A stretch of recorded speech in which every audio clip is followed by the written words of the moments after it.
What is going on, guys? Thank you so much for tuning into yet another episode of the Sports Muse podcast. I am your host, Kevin Brumley, and I am joined by my co-host today, John. John, how you doing?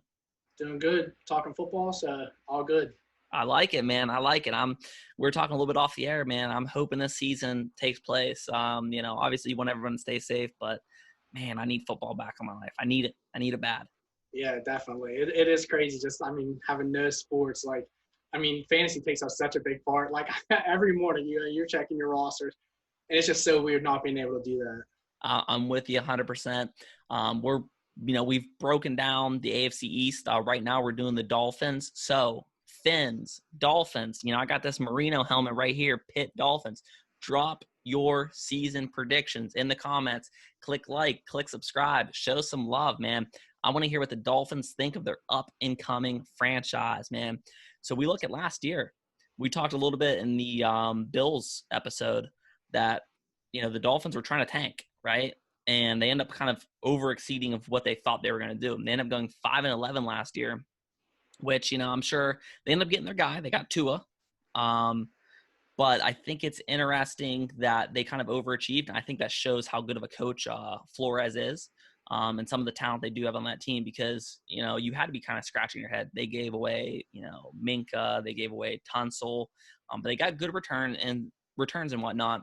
So I think it's going to be interesting. And when we look at their additions, Adrian Colbert, Eric Flowers, Jordan Howard, Byron Jones, which I love, Ted Karras, Shaq Lawson, Emmanuel Ogbah, Landon Roberts, and Kyle Van Noy. What do you think of those additions? I really like their additions. Kyle Van Noy, I think he's definitely still going to be productive.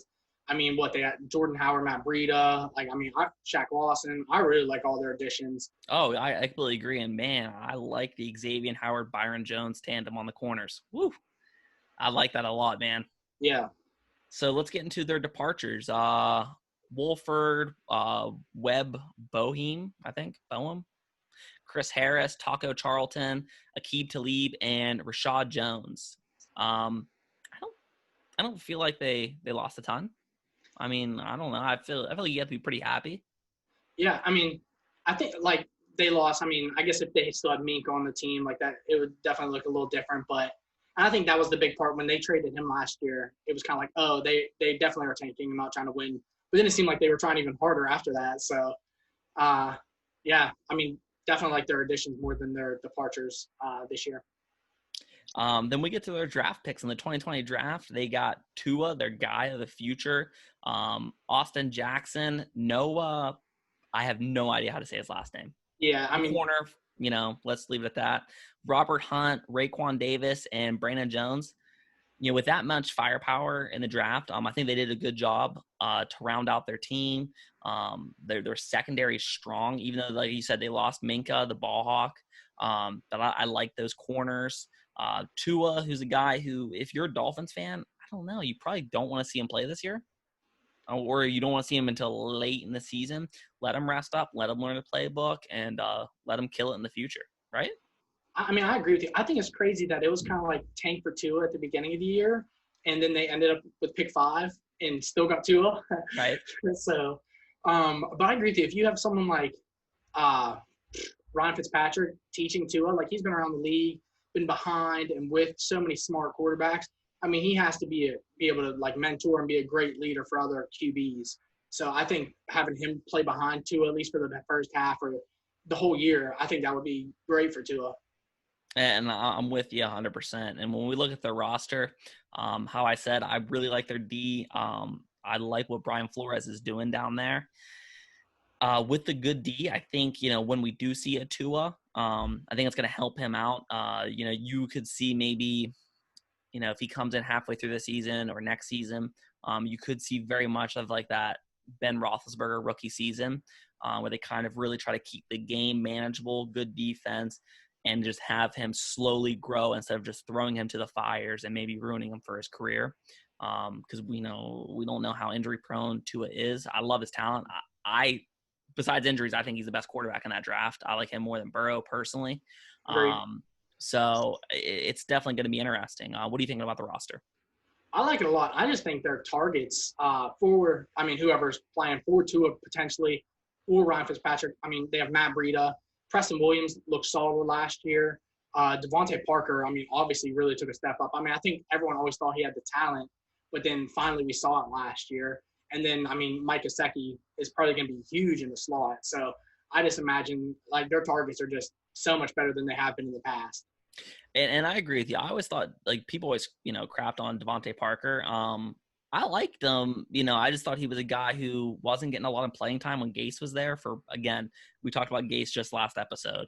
I don't understand Adam Gase. He makes no sense. He didn't play Drake either, and Drake blew up in Arizona. I don't know, whatever.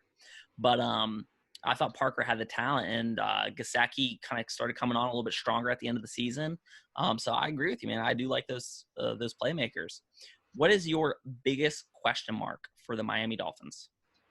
I mean, I guess their offensive line, it was pretty bad last year. I mean, I saw some like grades on like PFF and stuff. Like they were the lowest run blocking grade of any team in the NFL. I mean, and that's Drake. I mean, I don't know if any running back would have succeeded. Like you could have had the best running back in the league there last year, probably not doing anything. So I mean, I think the offensive line that definitely needs to improve. Or Tua is probably going to get hit a lot. I mean, hopefully doesn't get injured, but. And that brings me to my biggest question is, at what point do the Dolphins look for the future?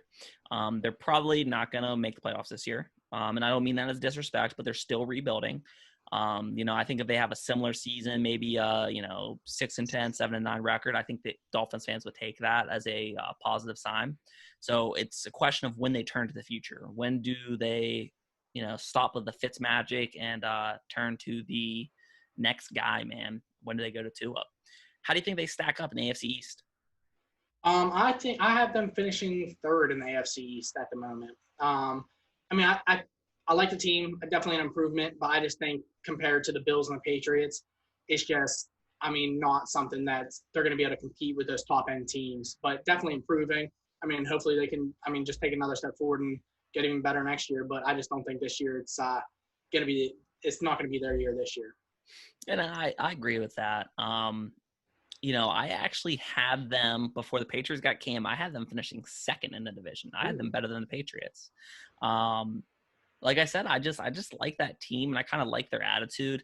Even though they kind of went to tank mode, I think those players were just like, nah, man, we're professionals. We get paid a salary. We're going to ball out. And I think you really saw some guys that you might not have been household names. You might not have realized really kind of step up and start balling out. So when I get to their record, man, I had somewhere in that 7-9, 8-8 kind of range. With the Patriots stepping up, I'm going to go to that 7-9. But again, I'm happy if I'm a Dolphins fan. I'm happy with a 7-9 record. Can't be mad at that. What are you thinking? I have 7-9 as well. We're almost like identical in these records most of the time. But yeah, I have 7-9 as well. I had 8-8 for a while, and then I looked at their schedule, and I was like, I don't know if I see 8 wins here. So then I bumped it down a win, and then so I settled at 7-9.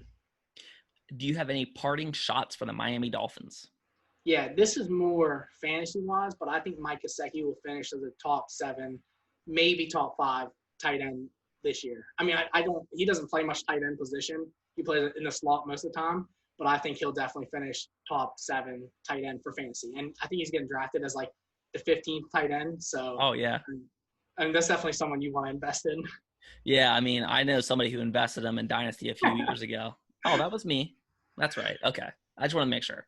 No. And I also invested in George Kittle. I got him in the last round of our Dynasty draft when we started a few years ago. Not a big deal. Am I a genius? Yeah, I am. Okay. My parting shot is I'm going to pound this drum, man. I love Brian Flores.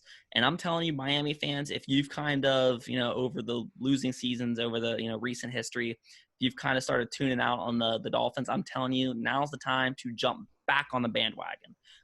It might not be this season. It might not even be next. But he is building something special in Miami. I love him, man. I would love him as my coach. If I were, a Dolphins fan, I just feel like it's a culture thing. And I feel like the best coaches in the league build a culture.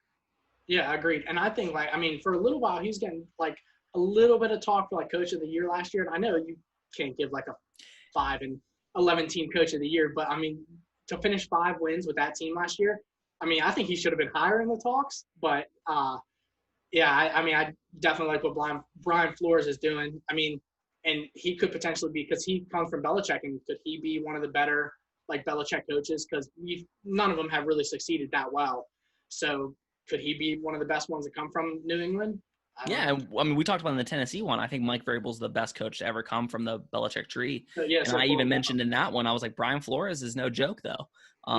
Brian Flores is legit, and we've seen a lot of guys just fall right flat on their face coming from Belichick. But I like what Vrabel's doing. I like what Brian Flores is doing. And, again, I think they took the best parts of Belichick and talked about that culture. And I think that's what they're doing, and that's why they're succeeding. Definitely. But if you guys like the episode, like, subscribe, drop your prediction, and just show some love, guys. Stay healthy, and I'll see you later.